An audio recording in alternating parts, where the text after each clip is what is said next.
ملک بھر میں عید الاضحیٰ آج مذہبی جوش و جذبے کے ساتھ منائی جا رہی ہے۔ تمام چھوٹے بڑے شہروں میں نماز عید کے اجتماعات۔ مسلمان نماز عید کی ادائیگی کے بعد سنت ابراہیمی کی پیروی کرتے ہوئے جانوروں کی قربانی میں مصروف۔ ARY ڈیجیٹل نیٹ ورک کی جانب سے اہل وطن کو عید کی خوشیاں مبارک۔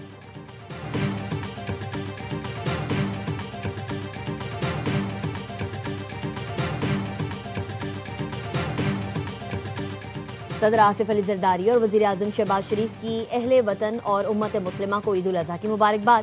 صدر آصف علی زرداری نے کہا، مقدس تہوار حضرت ابراہیم اور حضرت اسماعیل کی اطاعت، صبر، وفا اور ایثار کا عظیم جذبہ یاد دلاتا ہے۔ قومی وحدت کو مقدم رکھتے ہوئے نفرت اور تقسیم کے بجائے محبت، برداشت اور مکالمے کو فروغ دینے کی ضرورت ہے۔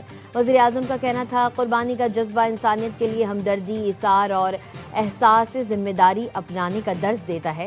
عید پر تنگدست، غربا اور مستحق افراد کا خیال رکھنا ہماری اجتماعی ذمہ داری ہے۔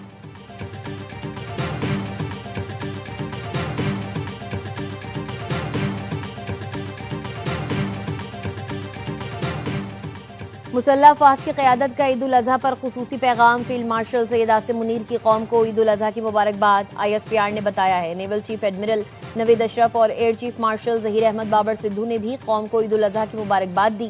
مسلح افواج نے شہداء، قانون نافذ کرنے والے اداروں اور شہریوں کو خراج تحسین پیش کیا۔ مسلح افواج کی قیادت نے اپنے پیغام میں کہا ہے، قوم کی قربانی اور استقامت وطن کے دفاع کی مضبوط علامت ہے۔ عید الاضحیٰ قربانی، ایمان اور قومی یکجہتی کی علامت ہے۔ پاکستان کی خود مختاری اور سلامتی کا تحفظ ہر حال میں یقینی بنائیں گے۔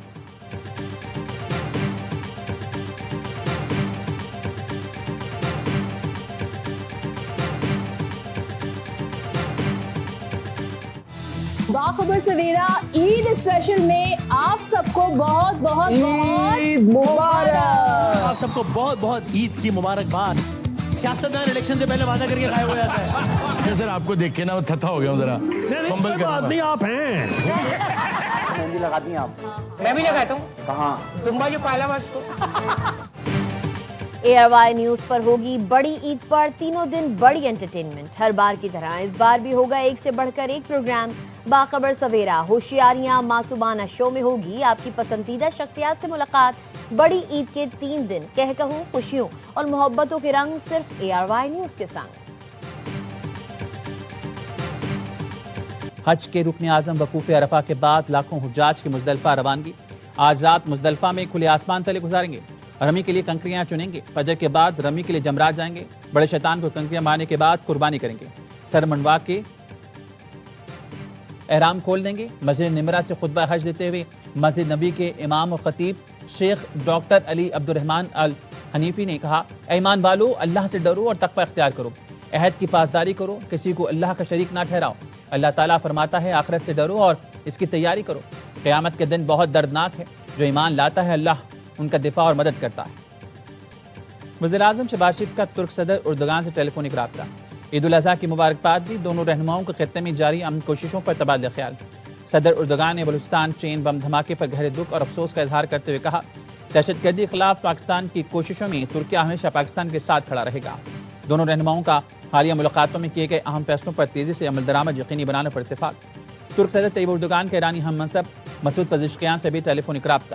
صدر اردگان کا امن مذاکرات کے لیے ترکیہ کی حمایت جاری رکھنے کے عزم کا اظہار۔ کا امید ہے ایرانی عوام جلد تمام چیلنجز پر قابو پا لیں گے۔ امریکی صدر ٹرمپ نے ایران کے افزودہ یورینیم کو تلف کرنے کے لیے تجاویز پیش کر دی۔ ٹروتھ سوشل پر لکھا، ایران افزودہ یورینیم ہمارے حوالے کرے جسے امریکہ لا کر تلف کیا جا سکے۔ افزودہ یورینیم ایران سے مل کر اس کی جگہ پر بھی تلف کی جا سکتی ہے۔ ایرانی یورینیم کو کسی اور قابل قبول مقام پر بھی تلف کیا جا سکتا ہے جس کا جوہری توانائی کمیشن یا مساوی ادارہ تلفی کے دوران گواہ ہو۔ امریکی صدر کے بیان پر ایرانی سفارت خانوں اور قونصل خانہ کا شدید برہمی کا اظہار۔ گھانا میں ایرانی سفارت خانے نے ایکس پر لکھا، افزودہ یورینیم گھر میں ہے، گھر میں ہی رہے گا۔ کینیا میں ایرانی سفارت خانے نے ایکس پر لکھا، ٹرمپ اب تک نیوکلیر ڈسٹ تصور کے وہم میں مبتلا ہیں۔ پچھلی بار آپ نے اصفہان سے نیوکلیر ڈسٹ نکالنے کی کوشش میں 12 فوجی طیارے گوائے تھے۔ بھارتی شہر حیدرآباد میں ایرانی قونصل خانے نے ایکس پر لکھا، اگر ایران نے یورینیم امریکہ کو دینا ہوتی تو جنگ سے بہت پہلے ایسا کر چکا ہوتا۔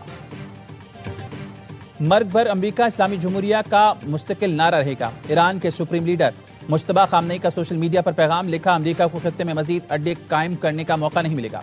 مستقبل امت مسلمہ اور نئی اسلامی تہذیب کا ہے۔ اب وقت کی سوئی کسی صورت پیچھے نہیں جائے گی۔ خطے کی غیور قومی اور سرزمین اب امریکی فوجی اڈوں کی ڈھال نہیں بنیں گی۔ خلیج میں امریکی شرارتوں کے لیے اب کوئی محفوظ پناہ گاہ باقی نہیں بچی۔ فوجی اڈوں کے خاتمے سے امریکہ خطے میں سابقہ حیثیت دور ہوتا جا رہا ہے۔ دشمن ایران کو ہتھیار ڈالنے پر مجبور کرنے کے ہدف میں ناکام ہے۔ خطے کے ممالک نے اپنا حساب کتاب دیکھ لیا ہے۔ ایرانی صدر مسعود پزشکیان کہتے ہیں خطے کے ممالک سمجھتے تھے کہ امریکہ کی خطے میں موجودگی سے ان کو فائدہ ہوگا۔ یہ سمجھتے تھے 3 دن جنگ کریں گے اور ملک کا تختہ الٹ جائے گا۔ یہ سمجھتے تھے رہبر انقلاب کمانڈرز کو شہید کر کے تختہ الٹ دیں گے۔ تختہ الٹنے کے لیے جو انہوں نے سوچا ویسا نہ ہوا۔ یہ ان کی خیام خالی تھی۔ ایران نے امریکہ پر جنگ بندی کی خلاف ورزی کا الزام لگا دیا۔ ایرانی وزارت خارجہ کا کہنا ہے امریکی فوج نے گزشتہ 48 گھنٹوں میں ہرمزگان کے علاقے میں ایرانی تجارتی جہازوں کو نشانہ بنایا، جو سیز فائر کی کھلی خلاف ورزی ہے۔ پاکستان کے ثالثی میں جاری سفارتی کوششوں کے دوران امریکی کارروائیوں نے واشنگٹن کی بدنیتی کو بے نقاب کر دیا، جس کی شدید مذمت کرتے ہیں۔ اس کی تمام تر انداز کی ذمہ داری امریکہ پر عائد ہوتی ہے۔ ایران کسی بھی حملے کو بغیر جواب کے نہیں چھوڑے گا، اپنی خود مختاری کے دفاع کے لیے پوری طرح تیار ہے۔ پاک چین دوستی کی جڑیں بہت گہری ہیں۔ آج ہم یکجان دو قالب ہیں۔ وزیراعظم شہباز شریف کا پاکستان اور چین کے سفارتی تعلقات کے 75 سال مکمل ہونے پر تقریب سے خطاب۔ کہا معاشی اور عسکری میدان میں چین کا کوئی مقابلہ نہیں۔ اس کے باوجود صدر شی جن پنگ تنازعات کے حل کے لیے مذاکرات پر یقین رکھتے ہیں۔ شہباز شریف نے پاک چین ایگریکلچر تعاون پر ورکشاپ سے خطاب میں کہا آئینی دوستی کو زراعت، صنعت، تحقیق اور ترقی اور دیگر اسٹریٹجک شعبوں میں انقلاب میں تبدیل کریں گے۔ وزیراعظم کا IBI کارپوریشن کے ہیڈ کوارٹرز کا بھی دورہ۔ پاک چین اقتصادی اور تکنیکی تعاون کو مزید وسعت دینے کے عزم کا اعادہ۔ شہباز شریف نے بیجنگ میں چینی کاروباری وفود سے ملاقاتیں کی۔ وزیراعظم چین کا 4 روزہ دورہ مکمل کر کے لاہور پہنچ گئے۔ قطری وزیراعظم شیخ محمد بن عبد الرحمن الثانی کا سعودی وزیر خارجہ فیصل بن فرحان اور مصری وزیر خارجہ سے ٹیلی فونک رابطہ۔ دو طرفہ تعلقات اور امریکہ ایران تنازعات تفصیلی گفتگو۔ قطری وزارت خارجہ کے مطابق پاکستان کی ثالثی کی کوششوں پر تفصیلی تبادلہ خیال۔ خطے میں کشیدگی کو کم کرنے، سلامتی اور استحکام کو فروغ دینے کے لیے پاکستان کی مخلصانہ کوششوں کی حمایت کرنے پر اتفاق۔ قطری وزیراعظم نے زور دیا کہ تمام فریقین کے لیے موجودہ ثالثی کی کوششوں کا مثبت جواب دینا انتہائی ضروری ہے۔ پاکستان کے ثالثی کردار کی عالمی سطح پر پذیرائی۔ TRT کا کہنا ہے امریکہ ایران کشیدگی کے دوران پاکستان قابل اعتماد ثالث کے طور پر سامنے آیا۔ فیلڈ مارشل عاصم منیر کے ثالثی اور سفارتی کردار نے پاکستان کی علاقائی اہمیت کو نئی تقویت دی۔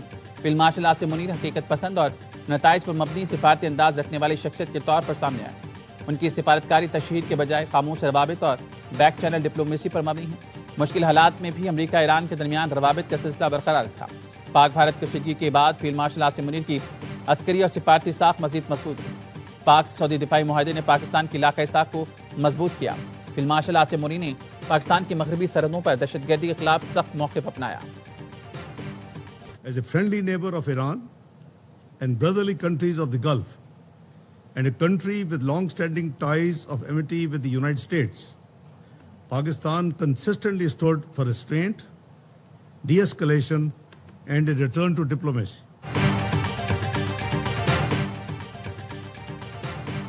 پاکستان دیرینہ تنازعات کے پرام حل کا حامی ہے۔ مشرق وسطیٰ میں حالیہ کشیدگی میں پاکستان نے مذاکرات کی اہمیت پر زور دیا۔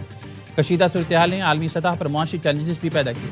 پاکستان نے کشیدگی میں کمی کے لیے مخلصانہ کاوشیں کی ہیں۔ عالمی قوانین اور معاہدوں کی پاسداری یقینی ہونی چاہیے۔ نائب وزیر اعظم اسحاق ڈار کا سلامتی کونسل میں عالمی امن و سلامتی برقرار رکھنے سے متعلق مباحثے سے خطاب۔ کہا پانی کا بطور ہتھیار استعمال ناقابل قبول ہے۔ سنتاز معاہدے کی یک طرفہ معطلی تسلیم نہیں کرتی۔ چند ایک ملکوں کو فائدہ دینے کے بجائے تمام رکن ملکوں کے مساوی کردار کو تسلیم کرنا ہوگا۔ 8 دہائیوں سے مسئلہ کشمیر حل طلب ہے۔ پاکستان نہتے فلسطینیوں کے حقوق کا بھی حامی ہے۔ نائب وزیر اعظم اسحاق ڈار کی نیو یارک میں کوسٹاریکا کے وزیر خارجہ سے ملاقات۔ باہمی دلچسپی کے مختلف شعبوں میں تعاون مزید مضبوط بنانے پر اتفاق۔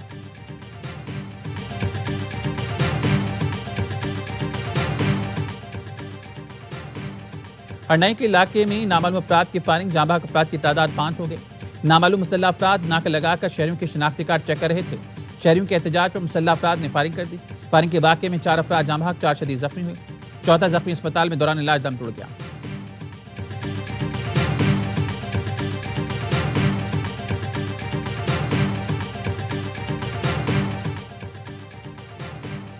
کراچی میں قربانی کا جانور نہ ملنے پر رقم واپس لے کر آنے والا شہری لٹ گیا۔ گارڈن شو مارکیٹ میں ملزمان نے بلڈنگ میں گھس کر شہری سے 12 لاکھ روپے چھین لیے۔ ملزمان نے شہری کا تعاقب کر رہے تھے۔ شہری جیسے ہی بلڈنگ میں داخل ہوا، ملزمان لاکھوں روپے سے بھرا بیگ چھین کر فرار ہو گیا۔ واردات کی CCTV فوٹیج AY نیوز نے حاصل کر لی۔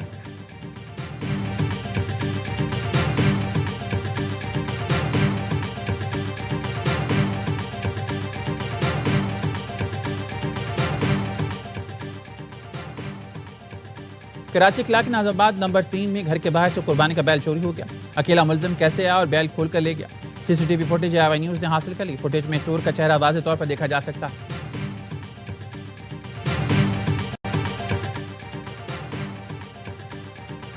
کوکین ڈیلر انمول اور پنکی کو گردوں میں تکلیف، جیل حکام کا ملزمہ پنکی کا SIUT سے طبی معائنہ کرانے کا فیصلہ۔ سندھ جیل حکام کا پولیس کو سخت سیکیورٹی اسکواڈ فراہم کرنے کے لیے مراسلہ۔ جیل پولیس نے پنکی کی اسپتال منتقلی کی تردید کر دی، کہا ملزمہ پنکی کا معائنہ جیل کے ڈاکٹرز نے کر لیا ہے، کسی بھی دوسرے اسپتال منتقل نہیں کیا جا رہا۔ ملزمہ کو گردوں میں تکلیف کی شکایت، معدے اور آنکھوں کے امراض بھی ہیں۔ جیل ڈاکٹرز نے ملزمہ کی حالت تسلی بخش قرار دی۔ تفتیشی ذرائع کا کہنا ہے جیل کسٹڈی کے بعد تاحال تفتیشی پولیس نے پنکی سے تفتیش نہیں کی۔ تفتیشی پولیس کا موقف ہے بیان کے لیے عدالت سے اجازت لینا پڑتی ہے۔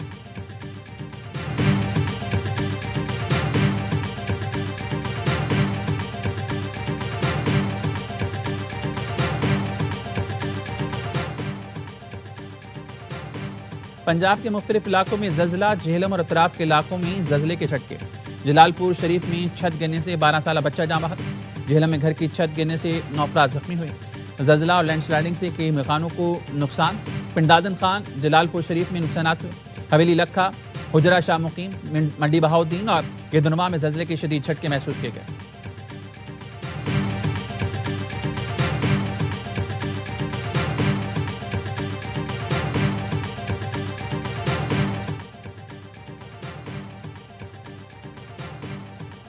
وزیراعلیٰ پنجاب سے ایشین انفراسٹرکچر انویسٹمنٹ بینک کے چیف انویسٹمنٹ آفیسر کی ملاقات، باہمی دلچسپی کے امور اور ادارہ جاتی تعاون بڑھانے پر تبادلہ خیال۔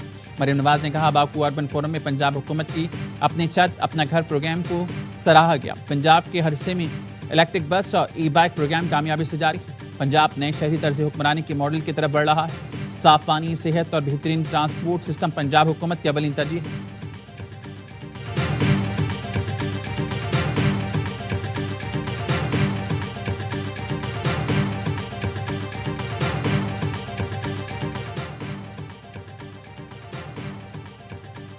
دنیا میں کوئی ایک ملک دکھا دیں جہاں سڑکیں وزیر اعلیٰ یا گورنر بناتا ہو، پانی سیوریج لائن، کچرا اٹھانے کے معاملات دیکھتے ہوں۔ صوبائی حکومتوں کا کام کچرا اٹھانا نہیں۔